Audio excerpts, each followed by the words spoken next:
Delta S ist immer größer oder gleich 0. Verzeihen Sie mir diese Formel, es ist die einzige in diesem Video. Diese Formel beschreibt den Pfeil der Zeit und die Entropie. Sie ist die einzige Formel in der fundamentalen Physik, die einen Unterschied zwischen Vergangenheit und Zukunft zeigt. Die einzige Formel, die uns etwas über den Fluss der Zeit sagt. In ihr steckt die gesamte Welt. Dieses Ungleichgewicht nennt man den zweiten Hauptsatz der Thermodynamik. Er besagt, dass Wärme nur von einem heißen zu einem kalten Körper fließen kann und niemals umgekehrt. Derjenige, der dieses Prinzip entdeckte, war der romantische und tragische Ludwig Boltzmann.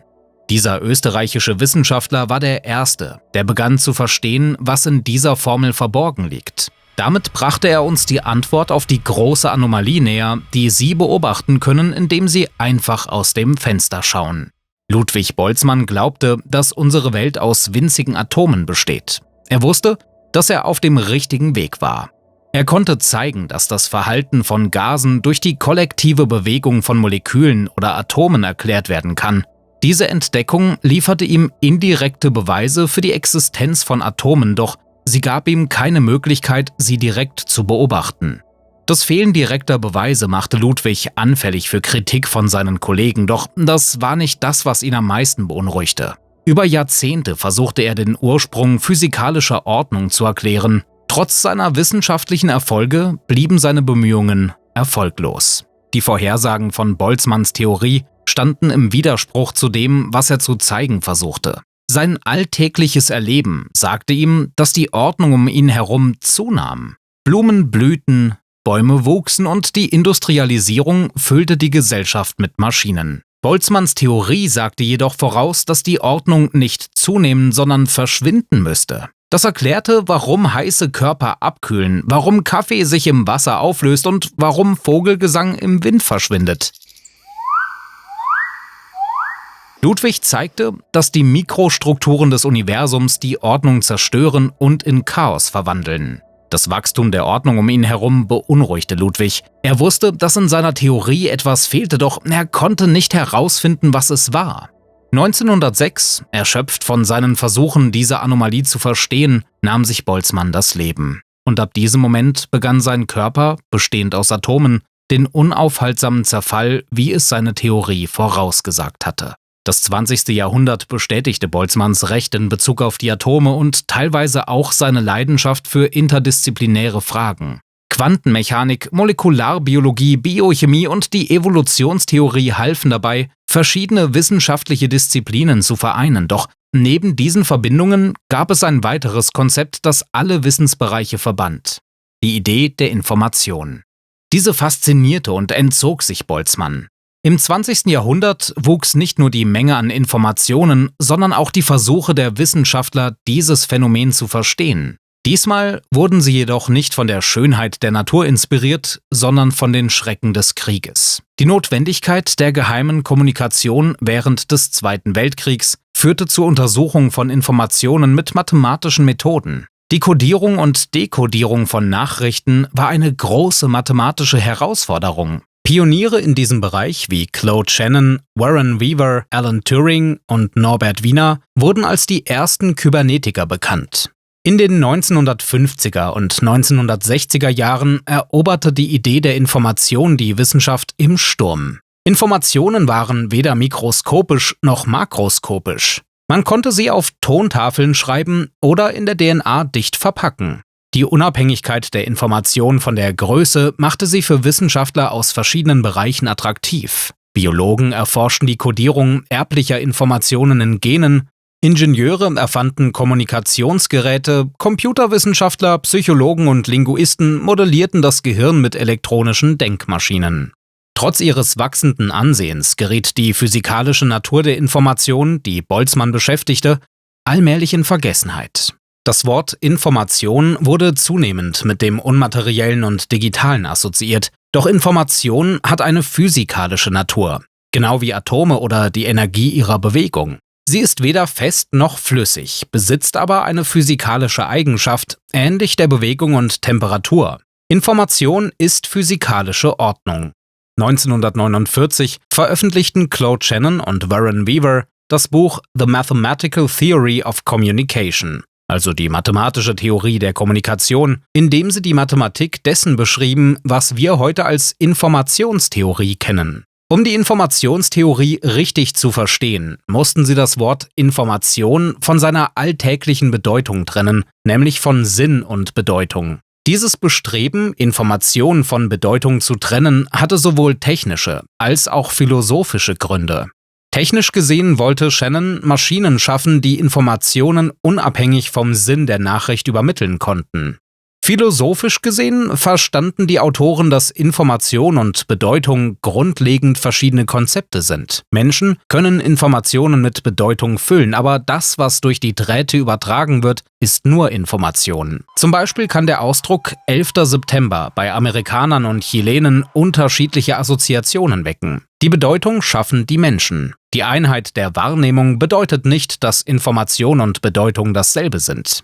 Um eine Maschine zu schaffen, die Information unabhängig von Bedeutung übermittelt, benötigte Shannon eine Formel, um die minimale Anzahl von Symbolen für die Kodierung einer Nachricht zu berechnen. Er konnte die Informationsmenge für die Übermittlung einer Nachricht bestimmen und leitete schließlich die grundlegende Formel für die effizienteste Kodierung ab. Diese Formel stellte sich als identisch mit der Entropieformel heraus, die Boltzmann fast 50 Jahre zuvor vorgeschlagen hatte, und dieser Zufall war nicht bedeutungslos. Es zeigt die physikalische Natur der Information und weist auf die grundlegende Verbindung zwischen Information und Entropie hin. Die physikalische Natur der Information, die durch die Übereinstimmung der Formeln von Shannon und Boltzmann bestätigt wird, spielt eine Schlüsselrolle beim Verständnis dessen, wie das Studium von Atomen uns hilft, den technologischen Fortschritt der Menschheit zu verstehen. In diesem Video, das vom Buch Why Information Grows von Cesar Hidalgo inspiriert ist, werden wir die Mechanismen verstehen, die das Wachstum des Informationsvolumens auf allen Ebenen fördern.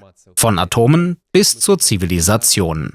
Die Geschichte des Universums werden wir nicht anhand des Zeitpfeils betrachten, sondern anhand des Pfeils der Komplexität. Denn das Wachstum des Informationsvolumens bestimmt die Geschichte des Universums und seiner Bewohner. Nach dem Urknall bewegt sich das Universum in Richtung Unordnung mit wachsender Entropie. Gleichzeitig entstehen jedoch Orte der Konzentration physikalischer Ordnung wie etwa der Planet Erde.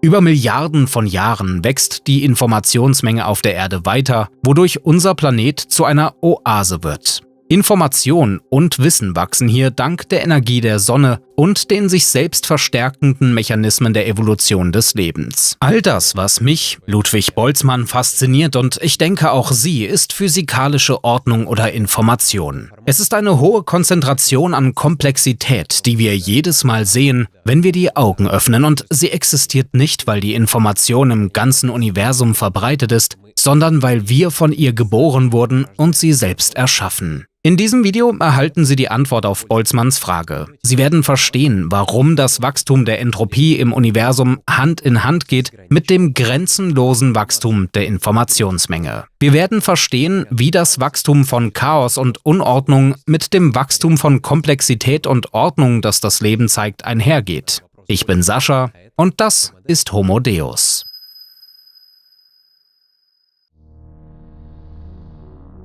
Sie erinnern sich wahrscheinlich nicht daran, aber vor einigen Jahrzehnten haben Sie eine Zeitreise gemacht. Sie wurden geboren. Und während der Geburt haben Sie eine Reise von 100.000 Jahren gemacht. Aus der antiken Welt des Mutterleibs in die moderne, technologische Gesellschaft. Während Sie im Mutterleib waren, war alles um Sie herum genauso wie bei den Babys vor 100.000 Jahren. Aber am Tag Ihrer Geburt hat sich alles verändert. In der heutigen Zeit geboren zu werden, besonders im 20. und 21. Jahrhundert, ist eine ungewöhnliche Erfahrung für die meisten Kinder. Die moderne Welt unterscheidet sich drastisch von der, in der sich unsere Art entwickelt hat. Unsere Welt ist voller Objekte, Autos, Lampen, Kleidung und Technik, die früher nur in der Vorstellung existierten. Was die moderne Welt jedoch wirklich ausmacht, ist nicht die Materie selbst, sondern die Art und Weise, wie sie organisiert ist, also die physikalische Ordnung, die Information darstellt. Dass Objekte eine Verkörperung von Informationen und Vorstellungskraft sind, mag offensichtlich erscheinen, aber Information ist ein grundlegender Aspekt der Natur älter als das Leben selbst. Mit der Entwicklung des Lebens beschleunigte sich die Anhäufung von Informationen, etwa durch die Replikation von DNA- und RNA-Molekülen. Lebende Organismen sind gut organisierte Strukturen, die Information verarbeiten und erzeugen. Menschen haben jedoch die einzigartige Fähigkeit, große Mengen an Informationen außerhalb ihres Körpers zu kodieren. Nicht nur in Büchern, Aufzeichnungen und Dateien, sondern auch in Artefakten und Objekten, von Pfeilen und Steinaxten bis hin zu Quantencomputern und dem Internet. Unsere Fähigkeit, Dinge zu erschaffen, die wir uns vorstellen, unterscheidet uns von anderen Arten, die auf das beschränkt sind, was die Natur schafft. Nehmen wir zum Beispiel eines der teuersten Autos der Welt: den Bugatti Veyron. Sein Wert liegt bei etwa 2,5 Millionen US-Dollar. Wenn man den Preis pro Kilogramm dieses Autos berechnet, etwa 1.300 US-Dollar, kann man ihn mit dem Preis eines Kilogramms Gold oder Silber vergleichen. Der Preis pro Kilogramm eines normalen Autos liegt zwischen 10 und 60 US-Dollar. Somit übersteigt der Wert des Bugatti Veyron den seines Gewichtes in Silber, während der Hyundai Accent ungefähr dem Wert seines Gewichtes in Bronze entspricht. Obwohl der Vergleich des Gewichts eines Bugatti mit Silber auf den ersten Blick sinnlos erscheint, zeigt er deutlich, wie viel physikalische Ordnung oder Information in einem Produkt verpackt ist. Stellen Sie sich vor, Sie haben im Lotto gewonnen und als Preis einen Bugatti Veyron erhalten. Not bad, not bad. Am ersten Tag haben Sie einen kleinen Unfall und fahren gegen eine Wand. Ihnen geht es gut, aber das Auto ist irreparabel beschädigt. Was ist mit dem Wert des Autos passiert? Der Geldwert des Autos verschwindet in einem Augenblick, während das Gewicht des Autos gleich bleibt. Das passiert nicht, weil bei dem Unfall Atome des Autos zerstört wurden, sondern weil die Ordnung, in der sie angeordnet waren, verändert wurde. Als die Teile des Autos auseinandergerissen und verformt wurden, wurde die Information, die im Bugatti enthalten war, größtenteils zerstört. Anders gesagt, die 2,5 Millionen Dollar betrafen nicht die Atome des Autos, sondern die Art und Weise, wie diese Atome geordnet waren. Diese Organisation der Atome ist die Information. Claude Shannon, der Vater der Informationstheorie, definierte Information als das Maß für die minimale Datenmenge, die benötigt wird, um eine Nachricht zu übermitteln. Also die Anzahl der Bits, die erforderlich sind, um die Anordnung von etwas, wie der Atome eines Bugatti, zu beschreiben. Um Shannons Definition von Information besser zu verstehen, beginnen wir mit etwas Einfacherem. Nehmen wir zum Beispiel einen Tweet mit 140 Zeichen. Ein Tweet, wie ein Bugatti, ist ein kleines Informationspaket, das zur Kommunikation erstellt wird. Doch in der Shannon-Theorie spielt der Zweck des Tweets keine Rolle. Information ist die minimale Datenmenge, die zur Übermittlung einer Nachricht erforderlich ist, unabhängig von ihrem Inhalt. Um den Inhalt eines Tweets quantitativ darzustellen, stellen wir uns ein hypothetisches Spiel vor, bei dem Sie den Tweet Ihres Freundes erraten müssen, indem Sie nur Ja- oder Nein-Fragen stellen. Sie haben ein Buch mit allen möglichen Tweets. Das Spiel beginnt, wenn Ihr Freund zufällig einen Tweet aus dem Buch auswählt und Sie müssen ihn erraten, indem Sie Ja-Nein-Fragen stellen. Shannon zeigt, dass die Menge an Informationen, die in einem Tweet steckt, der minimalen Anzahl an Fragen entspricht, die notwendig sind, um den Tweet mit absoluter Genauigkeit zu erraten. Aber wie viele Fragen wären das? Zur Vereinfachung nehmen wir an, dass Tweets aus einem Alphabet von 32 Zeichen bestehen und Sie haben eine Tabelle, in der jedes Zeichen eine bestimmte Nummer hat. Der beste Weg, den Tweet zu erraten, besteht darin, bei jeder Frage den Raum möglicher Tweets in 2 Teile zu teilen und die Nachricht Symbol für Symbol zu erraten. Die erste Frage könnte zum Beispiel lauten: Ist die Zahl des ersten Symbols größer als 16?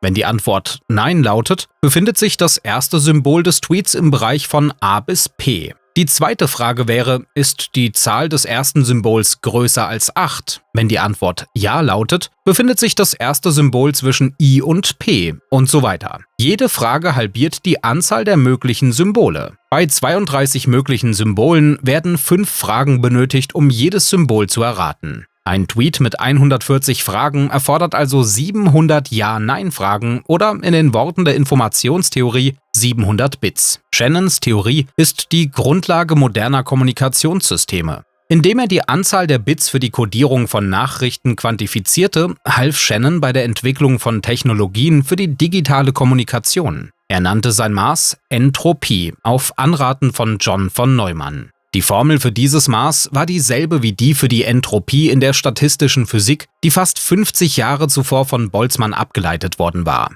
Die Interpretation von Entropie und Information bei Shannon und Boltzmann ist jedoch schwer zu vereinbaren. Zum Beispiel führt laut Shannon das zufällige Mischen aller Bits auf der Festplatte ihres Computers dazu, dass die Menge an Information steigt. Eine solche Aktion würde jedoch alle ihre Fotos, Dokumente und Dateien löschen. Um den Zustand der Festplatte mit zufälligen Daten zu beschreiben, wären mehr Bits erforderlich. Eine Festplatte mit Fotos und Dokumenten erfordert weniger Bits, da sie Muster und Korrelationen enthält, die komprimierbar sind. Boltzmanns Entropie ist keine Messung von Unordnung, sondern von der Anzahl äquivalenter Zustände. Nehmen wir zum Beispiel Ihren Kleiderschrank.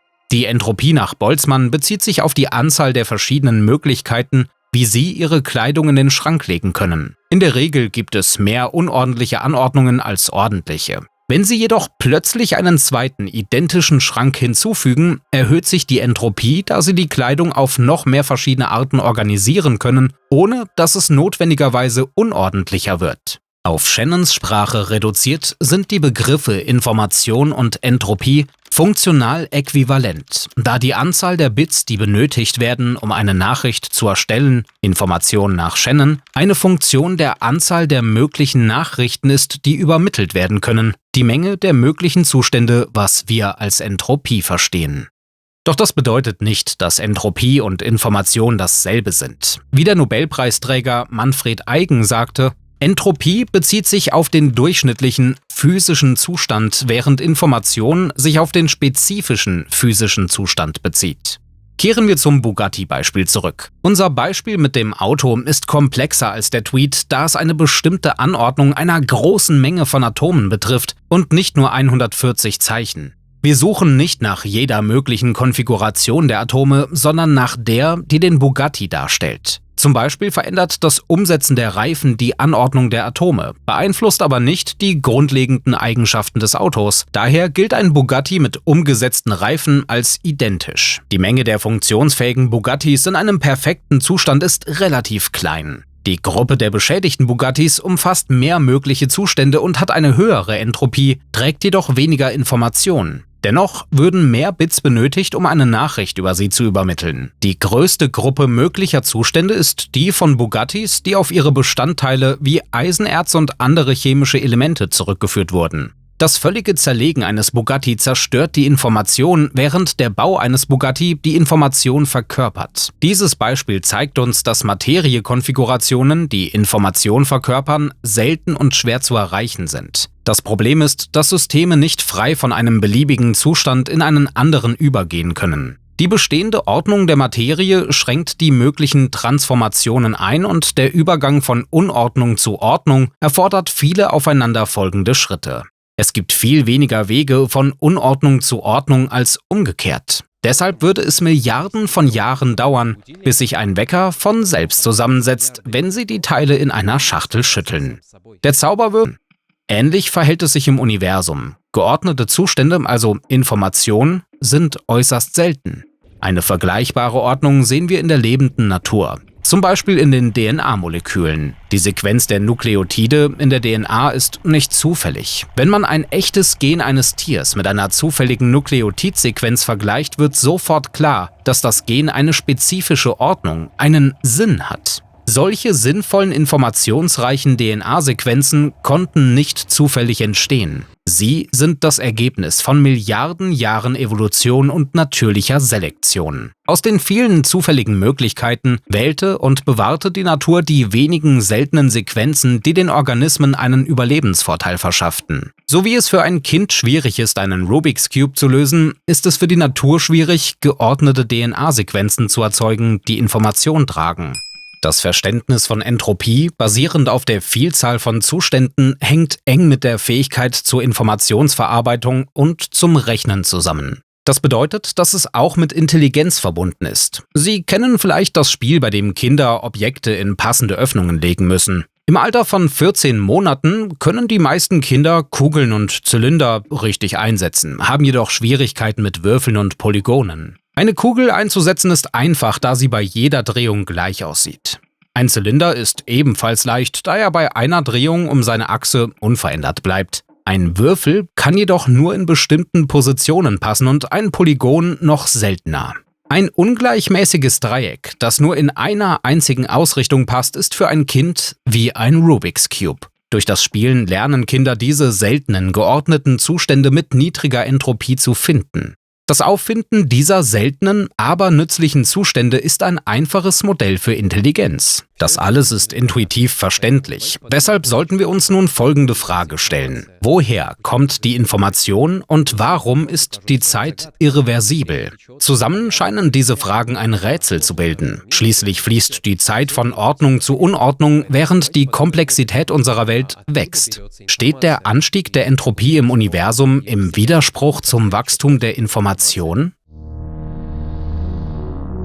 Die Unumkehrbarkeit der Zeit ist der Mechanismus, der Ordnung aus Chaos schafft. Ilya Prigozhin. Fast jeder kennt Momente, in denen man sich wünscht, die Zeit zurückdrehen zu können, doch die Zeit fließt nur in eine Richtung. Von der Vergangenheit in die Gegenwart. Von der Jugend zum Alter, vom Leben zum Tod. Die Unumkehrbarkeit der Zeit ist eine offensichtliche physikalische Realität, die lange ein Rätsel blieb.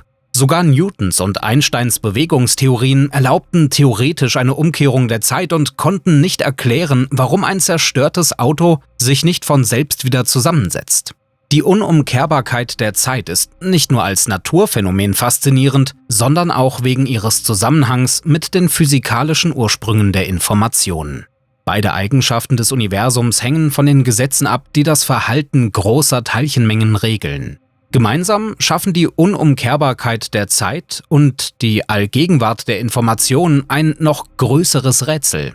Die Unumkehrbarkeit steht mit der Bewegung des Universums von Ordnung zu Unordnung in Verbindung, aber auf unserem Planeten passiert das Gegenteil. Wir sehen, dass die Menge an Informationen stetig wächst. Physiker des 19. Jahrhunderts erkannten dieses Paradoxon deutlich. Obwohl sie beim Blick aus dem Fenster eine sich beschleunigende und komplexer werdende Welt beobachten konnten, verstanden sie auch Boltzmanns Entdeckung. Der Klang, der von einer Gitarre erzeugt wird, verschwindet. Die Wellen, die ein in einen Teich geworfener Stein erzeugt, verschwinden, wenn der Teich in seinen ruhigen Zustand zurückkehrt. Dieser Informationsverlust wurde durch die physikalischen Gesetze erklärt, die im 19. Jahrhundert entdeckt wurden. Doch der Anstieg der Informationsmenge blieb unerklärt. Die Aufmerksamkeit für dieses Paradoxon wuchs, als zwei Charles Lyell und Charles Darwin behaupteten, dass unser Planet nicht 6000 Jahre alt ist, wie die Bibel sagt, sondern Milliarden Jahre. Diese neue, beeindruckende Tatsache deutete darauf hin, dass die von allen beobachtete Anomalie Zunahme an Informationen seit Milliarden von Jahren andauert. Aber Anomalien können nicht ewig bestehen.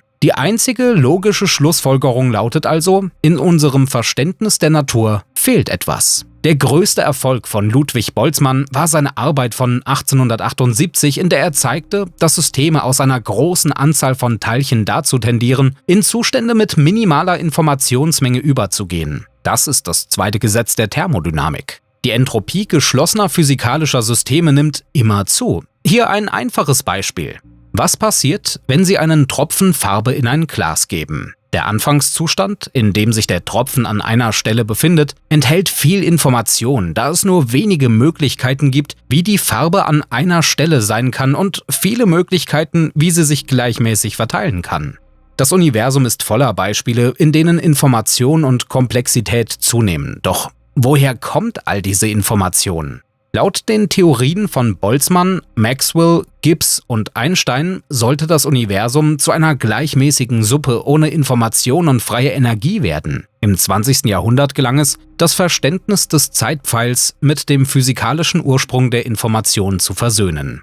Neue Theorien zeigten, dass Information keine Anomalie ist, sondern ein erwartetes Phänomen. Ein zentraler Denker in diesem Bereich war Ilya Prigozhin, der 1977 den Nobelpreis für Chemie für seinen Beitrag zur nicht gleichgewichtigen Thermodynamik erhielt, insbesondere für die Theorie der dissipativen Strukturen. Er stellte die Idee auf, dass Information auf natürliche Weise in stabilen Zuständen nicht gleichgewichtiger physikalischer Systeme entsteht. Das klingt etwas kompliziert, daher sollten wir uns zunächst mit dem Konzept des stabilen Zustands befassen und den Unterschied zwischen dynamischen und statischen, stabilen Zuständen verstehen.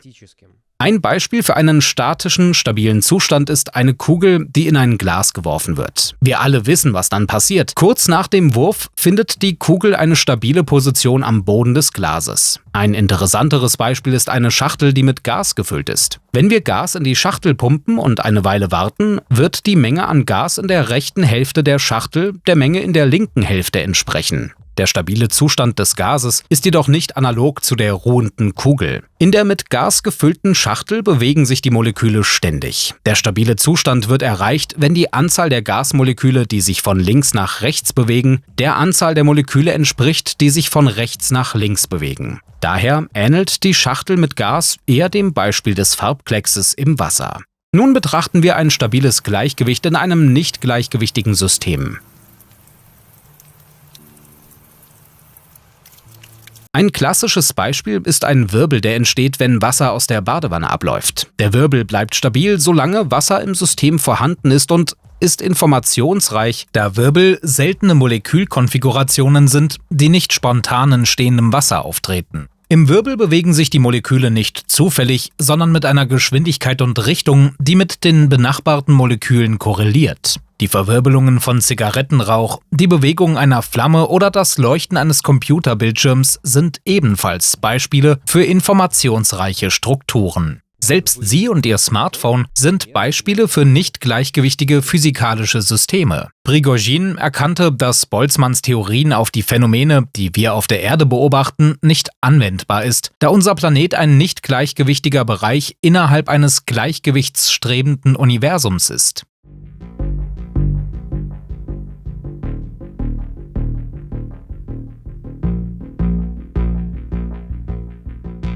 Die Erde war nie nahe am Gleichgewicht. Die Energie der Sonne und der radioaktive Zerfall im Erdkern führen dazu, dass unsere Erde weit vom Gleichgewicht entfernt bleibt und liefern die Energie, die erforderlich ist, um Informationen zu erzeugen. Die Erde ist ein kleiner Informationswirbel im weiten Kosmos. Prigozhin verstand, dass das Studium der Eigenschaften nicht gleichgewichtiger Systeme der Schlüssel zum Verständnis der informationsreichen Natur des Universums ist. Er erkannte, dass diese Systeme sich von den Boltzmannschen Systemen mit vielen Teilchen unterscheiden. Prigozhin entwickelte mathematische Gesetze und Prinzipien, die das Verhalten nicht gleichgewichtiger Systeme steuern und zeigte, dass auf der anderen Seite des Chaos Information verborgen ist. Wenn Sie beispielsweise Wasser in einem Topf leicht erhitzen, wird es sich nicht zu einem informationsreichen Zustand organisieren. Wenn Sie das Wasser jedoch weiter erhitzen, wird es turbulent und diese chaotische Bewegung enthält bereits Information. Nach dem Chaos entwickelt sich das System in einen hochgeordneten Zustand voller Korrelationen und Informationen.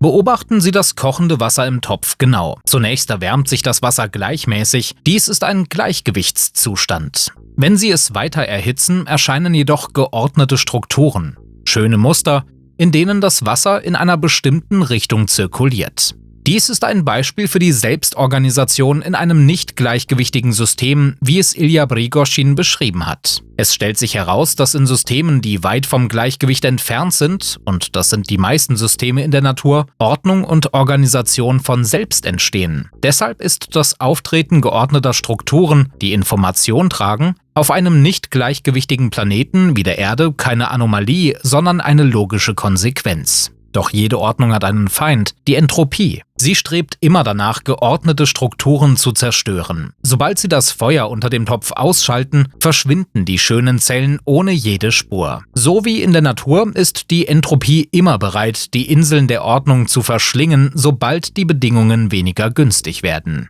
Information hat jedoch Möglichkeiten, sich zu bewahren. Ein wirksamer Weg ist die Reproduktion, also das Verbreiten von Kopien ihrer Gene. Ein weiterer Weg wurde von Prigozhin selbst entdeckt. Er zeigte, dass nicht gleichgewichtige Systeme von selbst in einen stabilen Zustand übergehen, in dem die Entropieproduktion minimal ist. Grob gesagt wählt das System einen Entwicklungsweg, bei dem es am wenigsten Energie zur Aufrechterhaltung der Ordnung aufwenden muss. So hat die Information bessere Überlebenschancen. Wie Flüssigkeit beim Kochen die Form von Zellen annimmt, strebt jedes nicht gleichgewichtige System nach stabilen Zuständen. In diesen Zuständen wird die entstehende Ordnung so stabil wie möglich sein. In gewisser Weise verhält sich das System wie ein intelligentes Wesen, das eine optimale Selbstschutzstrategie wählt. Darin liegt die tiefe Verbindung zwischen Entropie, Information und der möglichen Entstehung von Intelligenz im Laufe der Evolution des Universums.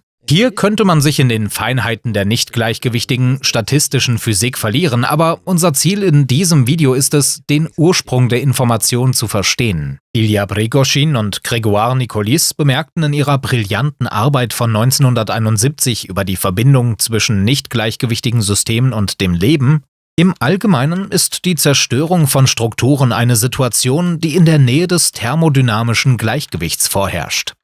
Im Gegensatz dazu kann die Entstehung von Strukturen durch spezifische lineare kinetische Gesetze außerhalb des Stabilitätsbereichs von Zuständen auftreten, die durch das übliche thermodynamische Verhalten gekennzeichnet sind.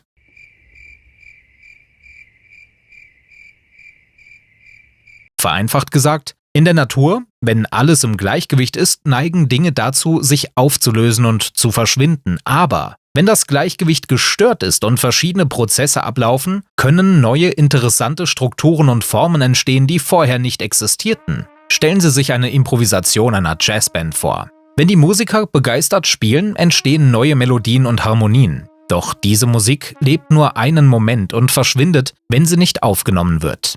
Genauso schaffen physikalische Systeme, wenn sie sich im Improvisationsmodus befinden, Strukturen und Muster, verlieren sie jedoch schnell aufgrund ihrer Instabilität. Durch die Analyse solcher Systeme können wir das grundlegende Wissen der Information verstehen. Damit Information lange erhalten bleibt, stabil ist und sich weiterentwickeln kann, braucht es zusätzliche stabilisierende Faktoren. Dies ist entscheidend für die Entstehung von Leben, Intelligenz und Kultur. Erwin Schrödinger, Nobelpreisträger für Physik 1933, bemerkte in seinem Buch »Was ist das Leben?«, dass wir die Beständigkeit physisch verkörperter Information nicht allein durch flüssige Systeme verstehen können. Zigarettenrauch, Wirbel, Farbkleckse und Gase. All das sind flüssige Systeme. Stellen Sie sich vor, Sie legen auf einem Strand aus bunten Kieselsteinen ein schönes Muster. Wenn die Flut kommt, werden die Wellen das Bild schnell zerstören. Wenn Sie jedoch die Steine sofort zusammenkleben könnten, sodass sie ein festes Mosaik bilden, würde das Muster lange erhalten bleiben und könnte an andere Orte transportiert werden.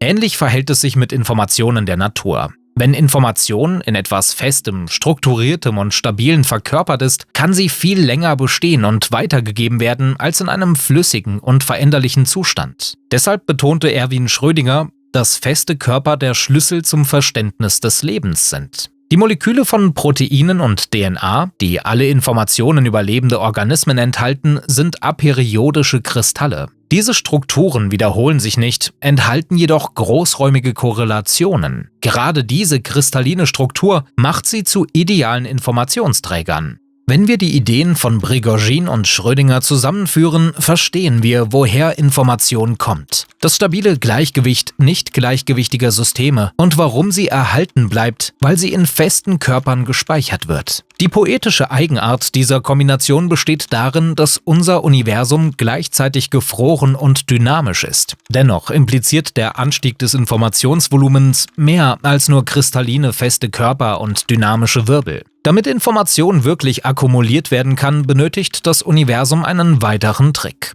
Die Fähigkeit der Materie, Information zu verarbeiten, also die Fähigkeit der Materie, Berechnungen durchzuführen. Stellen Sie sich einen Baum vor. Im Wesentlichen ist er ein Computer, der mit Sonnenenergie arbeitet. Der Baum reagiert auf die Tageslänge und ändert sein Verhalten je nach Jahreszeit. Er wirft Blätter ab, lässt sie neu wachsen, lenkt Wurzeln in Richtung Wasser und schützt sich vor Schädlingen. Der Baum verarbeitet ständig Informationen aus seiner Umgebung mit Hilfe komplexer Moleküle, Proteinen.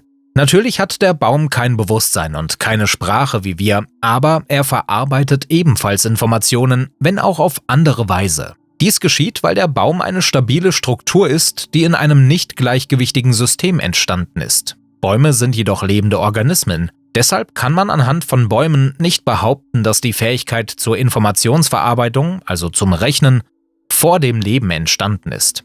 Dafür müssen wir einfachere Systeme betrachten, wie chemische Reaktionen. Stellen Sie sich eine Reihe chemischer Reaktionen vor, bei denen Stoffe in andere Stoffe übergehen und Zwischenprodukte bilden. Wenn diese Reaktionen ständig mit Ausgangsstoffen versorgt werden, kommt das System zunächst in ein Gleichgewicht, bei dem sich die Zwischenprodukte mit gleicher Geschwindigkeit bilden und abbauen. Wenn jedoch der Zufluss der Ausgangsstoffe erhöht wird, wird das Gleichgewicht gestört und das System nimmt einen neuen, stabilen Zustand an. Das System entscheidet sich also für einen von mehreren möglichen Zuständen. Erhöht man den Zufluss noch weiter, entstehen neue stabile Zustände, die komplexer und geordneter sind. So könnten beispielsweise chemische Uhren entstehen, Moleküle, die sich in regelmäßigen Abständen ineinander umwandeln. Wenn wir in der Lage wären, das System zu verschiedenen stabilen Zuständen zu führen, indem wir die Konzentration der Ausgangsstoffe verändern, würde das System berechnen, also unterschiedliche Produkte abhängig von den Eingangsdaten erzeugen. Dies ähnelt bereits einem primitiven Stoffwechsel oder gar einer Zelle, die ihren Typ ändert.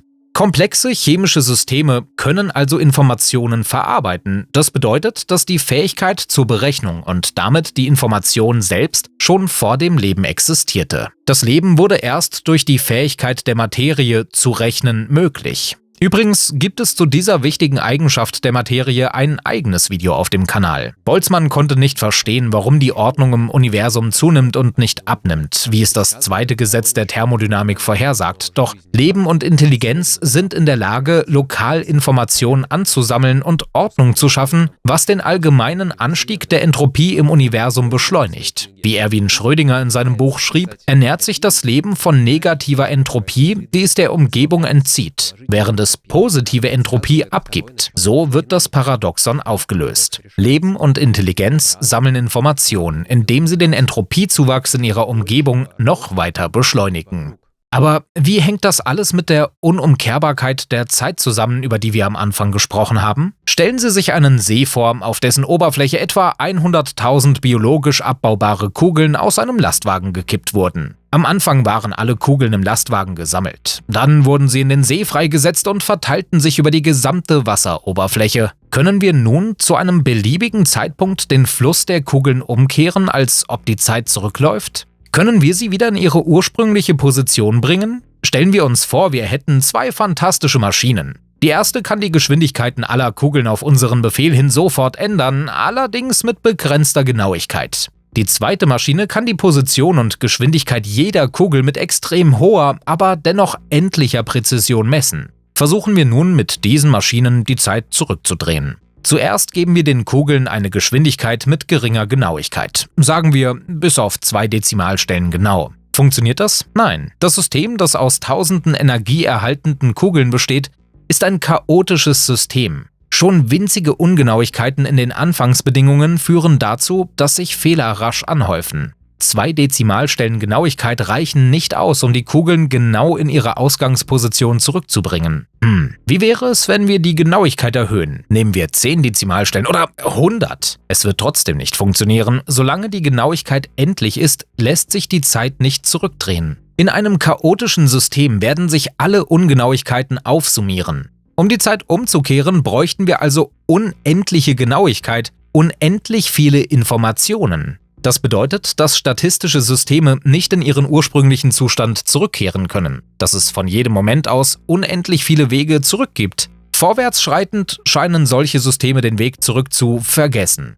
Diese Unendlichkeit, die Prigozhin als Entropieschranke bezeichnet, definiert die Unumkehrbarkeit der Zeit auf ganz andere Weise als Newtons und Einsteins Theorien. Für Prigozhin ist die Vergangenheit nicht nur unerreichbar, sie existiert schlichtweg nicht. Die Vergangenheit existiert nicht, obwohl sie war. In unserem Universum gibt es weder Vergangenheit noch Zukunft, sondern nur die Gegenwart, die in jedem Moment neu berechnet wird. Die Tiefe dieser augenblicklichen Natur der Realität hilft uns, die statistische Physik mit der Berechnung zu verbinden. Prigozhins augenblickliches Universum impliziert, dass die Vergangenheit nicht zugänglich ist, da sie auf mikroskopischer Ebene nicht berechnet werden kann. Die Entropieschranke von Prigozhin hindert die Gegenwart daran, sich in die Vergangenheit zu entwickeln, außer in idealisierten Systemen wie Pendeln oder planetaren Bahnen, die vorwärts und rückwärts gleich aussehen. Nun sollten wir uns einen weiteren physikalischen Aspekt der Information zuwenden, der uns Menschen am nächsten ist. Der Information, die wir durch unsere Kenntnisse und Fähigkeiten erzeugen. Lassen Sie uns die Produkte unserer Zivilisation aus der Perspektive der in ihnen verkörperten Information betrachten und welche überraschenden Eigenschaften daraus resultieren. Das Leben ist ein ständiger Prozess der Informationsverarbeitung. Wir bewegen uns ständig und tun etwas. Wir fahren Auto, spazieren im Park, simulieren virtuelle Welten, fliegen mit Flugzeugen oder sehen uns einen gebratenen Spinnensnack an. Die Welt ist riesig und verändert sich ständig und wir versuchen mit ihr Schritt zu halten. Im Grunde ist jeder von uns ein kleiner beweglicher Neuron in einem großen sozioökonomischen System. Wir versuchen uns anzupassen und ein Gleichgewicht zwischen unseren Wünschen und dem gesellschaftlichen Leben zu finden. Das ist nicht einfach. So vergeht unser Leben. Wir bewegen uns, verarbeiten Informationen und vergrößern das Informationsvolumen durch unsere Handlungen in der Gesellschaft. Wir erschaffen soziale Strukturen, um unsere Grenzen zu überwinden und auch diese Strukturen lernen, Informationen zu verarbeiten. So schaffen wir Informationen in Objekten und Worten. Damit unsere Gesellschaft Informationen anhäuft, braucht sie Energiezufluss, die physische Speicherung von Informationen in festen Objekten und natürlich unsere gemeinsame Fähigkeit zu rechnen. Die Energie für das Informationswachstum auf der Erde liefert die Sonne. Pflanzen nehmen diese Energie auf und wandeln sie in Zucker um, der später in Öl verwandelt wird. Aber wir Menschen haben gelernt, Informationen über lange Zeit zu speichern. Wir speichern sie in Gegenständen, von den ersten Steinaxten bis hin zu den neuesten Teleskopen und Kommunikationssatelliten. Um diese herzustellen, benötigen wir nicht nur Energie, sondern auch unsere verteilte Rechenkapazität. Vergleichen wir zwei Arten von Äpfeln. Die gewöhnlichen, die an Bäumen wachsen und in den Geschäften verkauft werden, und die Äpfel des Unternehmens Apple aus dem Silicon Valley. Beide Arten sind Produkte, die Informationen enthalten, sei es in biologischen Zellen oder in Siliziumchips. Der Hauptunterschied liegt nicht in der Anzahl der Details oder der Komplexität der Funktionen. Essbare Äpfel werden durch Zehntausende Gene geschaffen und nehmen an komplexen biochemischen Prozessen teil. Der wesentliche Unterschied besteht darin, dass normale Äpfel zuerst in der Welt existierten und dann in unserem Bewusstsein auftauchten, während Produkte von Apple wie das iPhone oder Vision Pro zuerst in jemandes Vorstellungskraft entstanden und dann in der Realität verwirklicht wurde. Normale Äpfel sind Informationspakete, aber Apple-Produkte sind auch Früchte unseres Verstandes. Cesar Hidalgo nennt sie poetisch Kristalle der Vorstellungskraft. Wenn wir von Produkten als Kristallen der Vorstellungskraft sprechen, meinen wir, dass sie nicht nur Informationen verkörpern, sondern auch Fantasie. Es handelt sich um Informationen, die wir in unserem Kopf erzeugt haben und dann in Form eines Objekts verwirklicht haben, das unserer Idee ähnelt. Essbare Äpfel existierten, bevor wir ihnen einen Namen, einen Preis oder einen Markt gaben. Sie waren bereits Teil der Welt und wurden als Idee in unser Bewusstsein importiert. Das iPhone und das iPad hingegen wurden aus unserem Bewusstsein exportiert und in die Realität umgesetzt, weil sie zuerst im Kopf entstanden und dann zu realen Objekten wurden. Das Hauptunterscheidungsmerkmal zwischen Äpfeln und Apple-Produkten liegt also nicht darin, dass beide physikalische Ordnung verkörpern, sondern darin, woher diese Ordnung stammt. Die Vorstellungskraft als Quelle ist ein grundlegendes Merkmal der Information, die von Menschen geschaffen und gespeichert wird. Denken Sie an den Physiker Stephen Hawking. Am Ende seines Lebens war er aufgrund einer schweren Krankheit vollständig gelähmt und konnte nicht sprechen. Doch dank eines speziellen Geräts, das die Bewegungen seiner Wange erfasste, konnte er mit der Welt kommunizieren. Der Computer sprach für ihn und hielt ganze Vorlesungen und wissenschaftliche Arbeiten. Dies ist ein Beispiel für einen modernen Kristall der Vorstellungskraft, der es ermöglicht, ohne Stimme und Bewegung zu kommunizieren. Ein weiteres Beispiel sind Gehirn-Computer-Schnittstellen wie Neuralink, über die derzeit viel gesprochen wird. Stellen Sie sich vor, dass es bald möglich sein wird, nur mit Gedankenkraft einen Computer zu steuern, zu tippen, zu zeichnen und zu spielen, ohne einen Muskel zu bewegen. In seinem Buch Die Struktur der Realität sagte der Physiker David Deutsch sogar voraus, dass solche Schnittstellen es uns eines Tages ermöglichen werden, beliebige virtuelle Realitäten zu erschaffen. Auch diese Ideen begannen als Vorstellung und Fantasie, gewannen jedoch nach und nach physische Form und wurden zu realen Geräten. Die Vorstellungskraft von Wissenschaftlern und Ingenieuren kristallisiert sich in diesen Technologien und eröffnet der Menschheit völlig neue, fast magische Möglichkeiten. Am Ende ist die Wirtschaft ein kollektives System, durch das Menschen Informationen ansammeln. Wenn wir darüber nachdenken, wie Produkte unsere Möglichkeiten erweitern, können wir Wohlstand aus einer neuen Perspektive betrachten.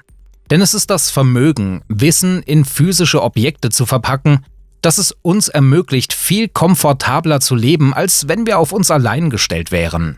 Wohlstand hängt also direkt mit der Fähigkeit der Menschheit zusammen, ihre Möglichkeiten zu erweitern.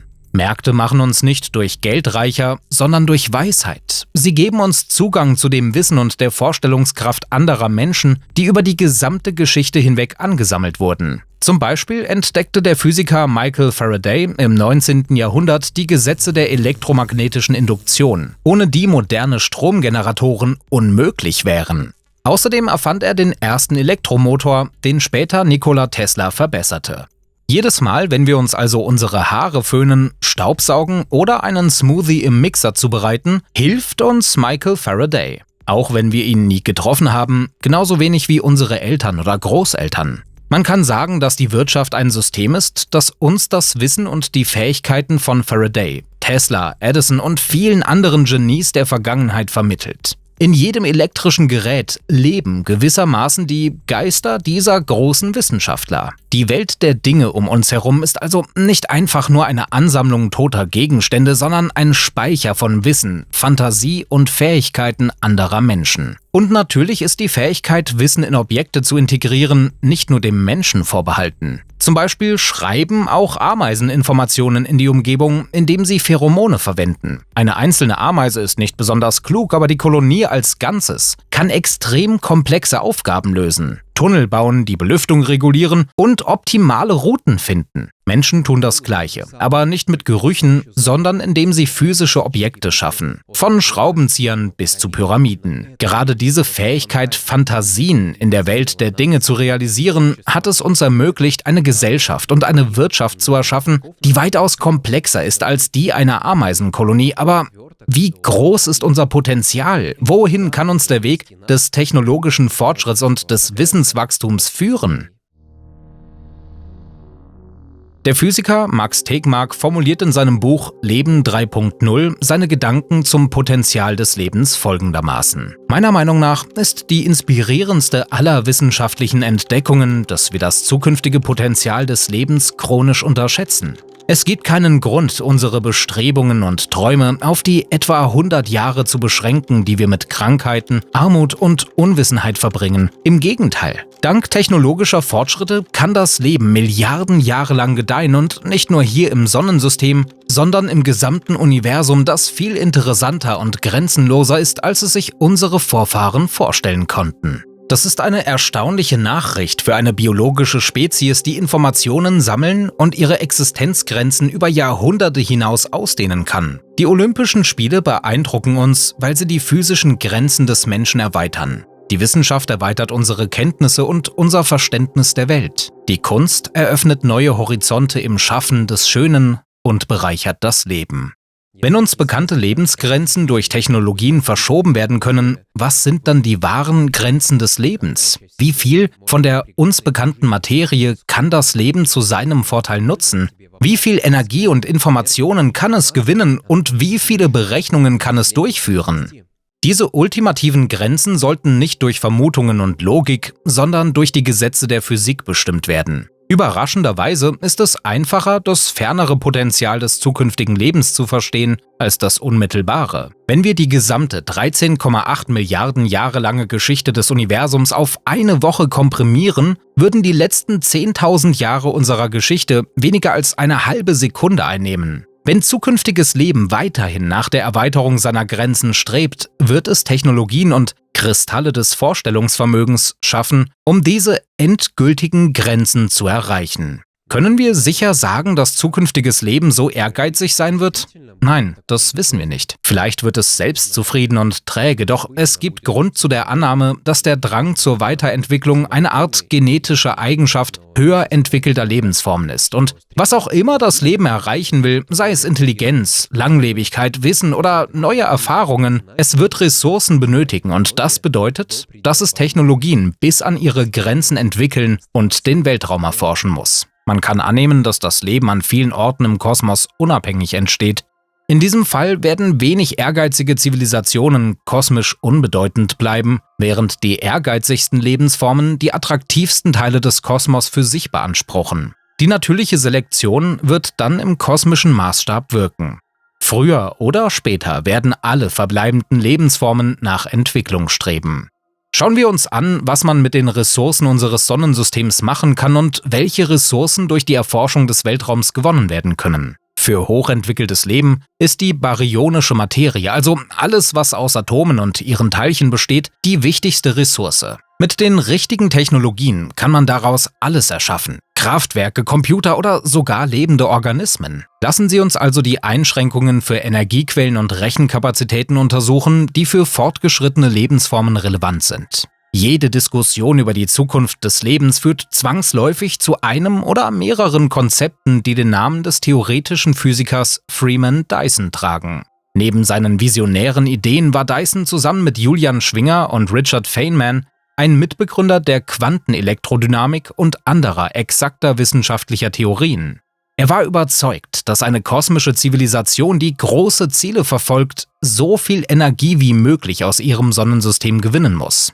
Dyson verspottete den engen Blickwinkel der Menschheit in Bezug auf Energie, denn alle unsere heutigen Energiebedürfnisse könnten gedeckt werden, indem man nur 0,5% der Fläche der Sahara nutzt, um Sonnenlicht zu sammeln, aber warum sollten wir uns auf die Energie beschränken, die die Sonne zur Erde schickt? Warum nicht die gesamte Sonnenenergie nutzen? Im Jahr 1960 schlug Dyson eine Idee vor, die heute als Dyson-Sphäre bekannt ist. Der Kern der Idee besteht darin, Material vom Jupiter zu verwenden, um eine Biosphäre um die Sonne herum zu errichten.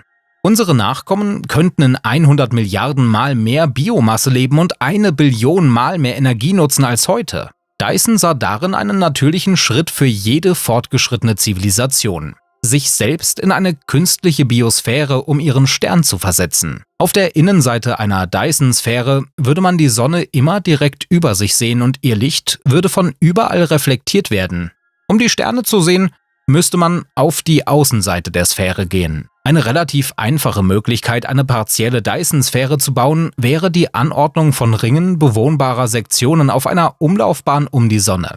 Eine vollständige Sphäre würde viele solcher Ringe in unterschiedlichen Entfernungen und Ebenen erfordern, um Kollisionen zu vermeiden. Man könnte auch eine massive, stationäre Sphäre bauen, bei der die Schwerkraft der Sonne durch den Druck ihres Lichts ausgeglichen wird.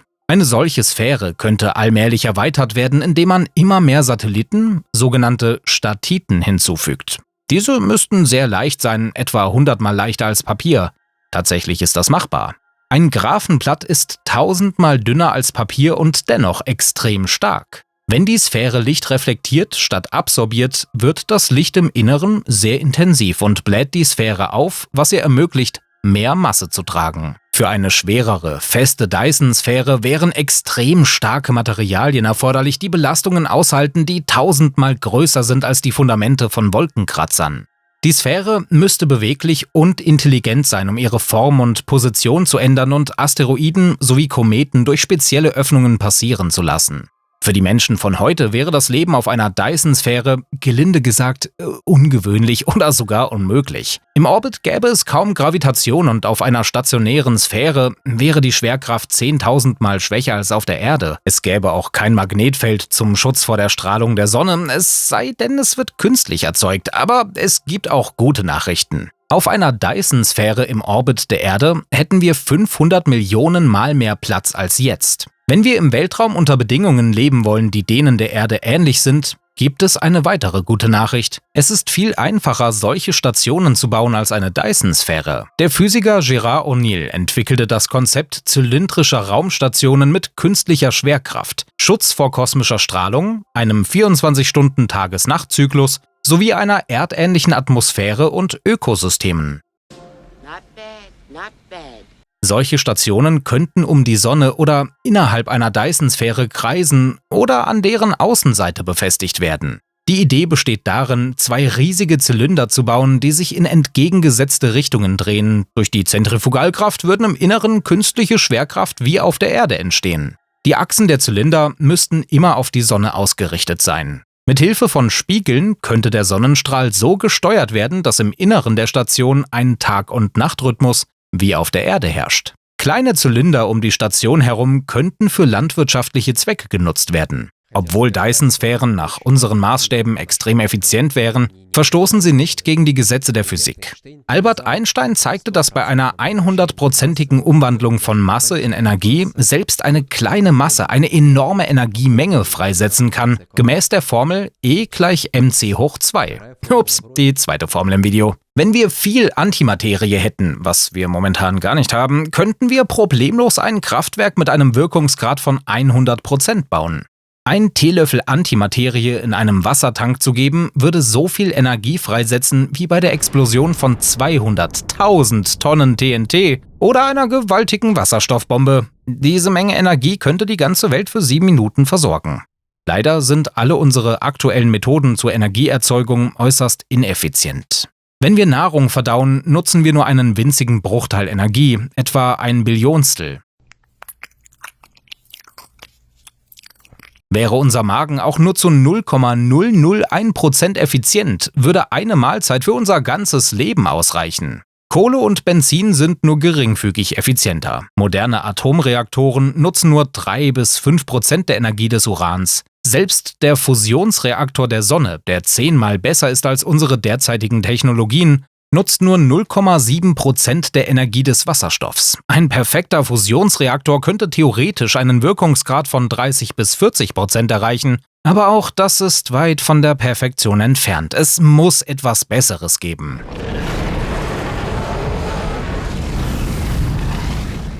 Stephen Hawking schlug in seinem Buch Eine kurze Geschichte der Zeit schwarze Löcher als Energiequelle vor. Früher glaubten Astrophysiker, dass nichts aus einem schwarzen Loch entweichen kann, nicht einmal Licht, aber Hawking bewies, dass schwarze Löcher aufgrund von Quanteneffekten Strahlung abgeben. Und je kleiner das schwarze Loch, desto stärker die Strahlung. Jede Materie, die in ein schwarzes Loch fällt, wird letztlich in Wärme umgewandelt, mit nahezu 100%iger Effizienz. Es gibt jedoch ein Problem. Solange ein schwarzes Loch nicht kleiner als ein Atom ist, ist die Strahlung so schwach wie die einer Kerze. Um diesen Prozess zu beschleunigen, wären schwarze Löcher erforderlich, die 1000-mal kleiner als ein Proton und so schwer wie ein Kreuzfahrtschiff sind. Aber um Materie in ein solches, winziges Loch zu bekommen, wäre ein enormer Teilchenbeschleuniger wie der Large Hadron Collider notwendig. Zudem würde ein Teil der Energie beim Verdampfen des schwarzen Lochs verloren gehen. Das bedeutet, dass wir mehr Energie aufwenden müssten, als wir gewinnen. Der Wirkungsgrad wäre negativ. Deshalb benötigen wir eine Quantengravitationstheorie, die wir derzeit noch nicht haben, um zu verstehen, ob wir hier etwas verbessern können. Zum Glück gibt es andere Möglichkeiten, Energie aus schwarzen Löchern zu gewinnen, ohne Quantengravitation zu benötigen. Viele schwarze Löcher rotieren extrem schnell, fast mit Lichtgeschwindigkeit, und diese Rotationsenergie kann extrahiert werden. Ein rotierendes schwarzes Loch besitzt eine sogenannte Ergosphäre, einen Bereich oberhalb des Ereignishorizonts. Wenn man einen Gegenstand in die Ergosphäre wirft, wird er sofort erfasst und um das Loch herumgewirbelt. Wenn man jedoch den Gegenstand im richtigen Winkel hineinwirft und ihn zuvor in 2 Teile spaltet, fällt der eine Teil in das schwarze Loch, während der andere mit mehr Energie herausgeschleudert wird, als er ursprünglich hatte. Auf diese Weise kann man einen Teil der Rotationsenergie des schwarzen Lochs abziehen. Durch ständiges Wiederholen dieses Prozesses könnte man bis zu 27% der Masse des schwarzen Lochs in Energie umwandeln, wenn es sich mit maximaler Geschwindigkeit dreht. Das riesige schwarze Loch im Zentrum unserer Galaxie hat die Masse von 4 Millionen Sonnen. Selbst 10% seiner Masse würden so viel Energie freisetzen wie die Umwandlung von 400.000 Sonnenmassen bei 100%iger Effizienz. Das entspricht der Energie von 500 Millionen Dyson-Sphären um Sterne für 1 Milliarde Jahre. Ja, diese Zahlen sind schwer zu fassen. Es gibt auch andere Methoden, Energie aus schwarzen Löchern zu gewinnen, ohne Quantengravitation zu benötigen. Man könnte beispielsweise die Energie aus der Materie extrahieren, die in ein schwarzes Loch fällt. Die Natur tut dies bereits in Quasaren. Ein Quasar ist eine kosmische Energiefabrik, die die Gravitationsenergie von Materie, die in ein schwarzes Loch fällt, in intensive Strahlung umwandelt, die aus enormen Entfernungen sichtbar ist. Aus diesem Grund werden Quasare auch Leuchttürme des Universums genannt. Das Gas, das sich spiralförmig dem schwarzen Loch nähert, bildet eine riesige Pizza um das Loch. Der innere Teil dieser Pizza fällt langsam in das Loch, während das Gas erhitzt wird und hell leuchtet. Die Teilchen des Gases beschleunigen, ihre Energie steigt und ihre Bewegung wird chaotischer. Schließlich heizt sich das Gas auf extreme Temperaturen auf und beginnt intensiv zu strahlen. Wenn wir eine Dyson-Sphäre um ein solches schwarzes Loch bauen würden, könnten wir diese Strahlung sammeln und nutzen. Je schneller das schwarze Loch rotiert, desto besser. Der Wirkungsgrad könnte bis zu 42% betragen. Ein weiterer bekannter Prozess, um Materie in Energie umzuwandeln, ist der Sphaleron-Prozess. Stellen Sie sich vor, Sie haben einen Baukasten mit zwei Arten von Bauteilen, rote und blaue. Die roten Bauteile sind Quarks, winzige Teilchen, aus denen alles besteht. Die blauen Bauteile sind Leptonen, eine andere Teilchenart. Es gibt eine spezielle Regel. Wenn Sie die roten Bauteile auf eine bestimmte Weise anordnen, verwandeln sie sich plötzlich in blaue. In der realen Welt wird dies als Sphaleron-Prozess bezeichnet. Quarks können sich in Leptonen verwandeln, aber dafür müssen sie sich auf eine besondere Weise zusammenfinden und durch ein Zwischenglied namens Sphaleron gehen. Das Faszinierende daran ist, wenn sich Quarks in Leptonen verwandeln, wiegen diese Leptonen weniger als die ursprünglichen Quarks. Wohin verschwindet die restliche Masse? Sie wird in reine Energie umgewandelt, genau wie in Einsteins berühmter Formel. Das bedeutet, dass der Sphaleron-Prozess eine Art Trick ist, mit dem Materie, Quarks, in Energie umgewandelt werden kann, ohne schwarze Löcher oder komplizierte Quantengravitation. In Zukunft könnte intelligentes Leben möglicherweise einen Sphalerizer bauen, eine Maschine zur Energiegewinnung ähnlich einem leistungsstarken Dieselmotor. Ein normaler Dieselmotor komprimiert eine Mischung aus Luft und Kraftstoff, bis sie sich entzündet und den Kolben antreibt. Die Produkte der Verbrennung wiegen etwas weniger als die ursprüngliche Mischung und diese Massedifferenz wird in Wärmeenergie umgewandelt. Der Sphalerizer hingegen würde normale Materie auf Temperaturen von Quadrillionen Grad komprimieren und dann expandieren und abkühlen lassen. Unser früheres Universum hat ein solches Experiment bereits vor 13,8 Milliarden Jahren durchgeführt, als es so heiß war.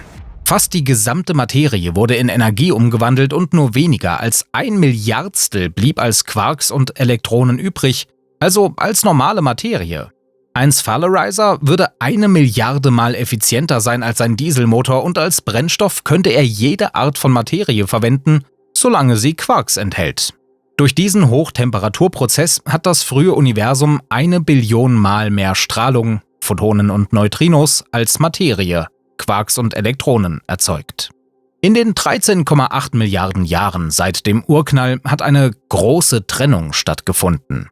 Atome haben sich zu Galaxien, Sternen und Planeten zusammengefunden, während der größte Teil der Photonen als kosmischer Mikrowellenhintergrund zwischen den Galaxien verblieben ist. In der Zukunft könnte fortgeschrittenes Leben fast die gesamte Materie der Galaxien in Energie umwandeln. Dies würde das frühe Verhältnis wiederherstellen und den heißen und dichten Zustand des Universums für kurze Zeit in einem Sphalerizer nachbilden. Um die Effizienz eines Sphalerizers zu verstehen, müssen noch einige Dinge geklärt werden. Zum Beispiel, wie groß er sein müsste, um nicht zu viele Neutrinos und Photonen während der Kompression zu verlieren. Diese Fragen sind derzeit noch offen, aber eines ist klar: Die Perspektiven in Bezug auf Energie sind weitaus besser, als es unsere derzeitigen Technologien erlauben. Wenn unser Mittagessen aus physikalischer Sicht 10 Milliarden Mal ineffizienter ist als das von den Naturgesetzen gesetzte Limit, was kann man dann über unsere Computer sagen? Wie wir gleich sehen werden, ist ihre Effizienz sogar noch schlechter als die des Essens. Professor Seth Lloyd vom Massachusetts Institute of Technology, ein Pionier der Quantencomputerforschung, vertritt die Ansicht, dass unser gesamtes Universum ein Quantencomputer ist. Er zeigte, dass die Berechnungsgeschwindigkeit durch die Energie begrenzt ist. Seinen Berechnungen zufolge könnte ein Computer mit einem Gewicht von 1 Kilogramm maximal 5 mal 10 hoch 50 Operationen pro Sekunde durchführen, also 36 Größenordnungen mehr als ein moderner Laptop. Wir könnten dieses Niveau in ein paar Jahrhunderten erreichen, wenn sich die Rechenleistung weiterhin alle 2 Jahre verdoppelt, wie es bisher der Fall war. Laut Lloyd könnte ein Kilogramm-Computer außerdem maximal 10 hoch 31 Bit speichern. Das ist 1 Billion mal mehr als bei einem heutigen Laptop. Seth gibt zu, dass selbst für hochintelligentes Leben das Erreichen dieses Limits nicht einfach wäre. Der Speicher eines solchen Grenzcomputers wäre vergleichbar mit der Explosion einer Wasserstoffbombe oder einem Bruchstück des Urknalls. Dennoch ist er optimistisch und glaubt, dass die praktischen Grenzen nicht allzu weit von den physikalischen Begrenzungen entfernt sind. Bereits jetzt haben Quantencomputer-Prototypen das Speichern von 1 Bit pro Atom erreicht. Wenn dieses System skaliert wird, könnte es 10 hoch 25 Bit pro Kilogramm speichern, 1 Billion mal mehr als ein herkömmlicher Laptop, und wenn zur Kommunikation zwischen den Atomen elektromagnetische Strahlung verwendet wird, könnte die Geschwindigkeit auf 5 mal 10 hoch 40 Operationen pro Sekunde steigen. Das sind 31 Größenordnungen mehr als bei einem heutigen Computerprozessor. Nun wird deutlich, dass die Rechenmöglichkeiten des zukünftigen Lebens schwindelerregend sind. Ein Kilogramm-Computer an der Grenze des Möglichen würde den heutigen Supercomputer genauso stark übertreffen, wie dieser den Blinklichtschalter eines Autos übertrifft, der 1 Bit speichert und einmal pro Sekunde umschaltet. Aus physikalischer Sicht ist alles, was zukünftiges Leben erschaffen könnte, von bewohnbaren Zonen und Maschinen bis hin zu neuen Lebensformen, nichts weiter als besonders geordnete elementare Teilchen, Kristalle des Vorstellungsvermögens. Ein Wal ist zum Beispiel neu geordnete Krillzellen, und Krill wiederum besteht aus neu geordneten Planktonzellen. Ebenso ist unser gesamtes Sonnensystem Wasserstoff, der im Laufe von Milliarden Jahren kosmischer Evolution umgeordnet wurde. Die Gravitation sammelt Wasserstoff in Sterne, in denen schwerere Atome entstehen, dann formt die Gravitation daraus Planeten und schließlich erschafft die Chemie und Biologie lebende Materie. Zukünftiges Leben, das die technologischen Grenzen erreicht hat, könnte Partikel viel schneller und effizienter umordnen. Mithilfe von Hochleistungsrechnern würde es zunächst die optimalen Methoden finden und diese dann mit den verfügbaren Energiequellen umsetzen. Wir haben gesehen, dass Materie in Computer und Energie umgewandelt werden kann, und das ist der einzige grundlegende Rohstoff, der benötigt wird. Wenn das zukünftige Leben an die physikalischen Grenzen stößt, bleibt nur noch ein Weg: sich weiter ins Universum auszubreiten. Verglichen mit kosmischen Zeiträumen von Milliarden Jahren dauert die technologische Explosion nur einen Moment, nachdem die Technologien ein Plateau erreichen, das nur von den Gesetzen der Physik begrenzt wird. Dieses technologische Plateau liegt weit über den heutigen Technologien. Wenn wir unsere Technologien weiterhin mit ausreichender Umsicht verbessern und mögliche Fehler antizipieren, um sie zu vermeiden, hat das irdische Leben ein enormes Potenzial, sowohl auf der Erde als auch weit darüber hinaus, für Milliarden von Jahren zu gedeihen. Ein Potenzial, von dem nicht einmal die kühnsten unserer Vorfahren träumen konnten.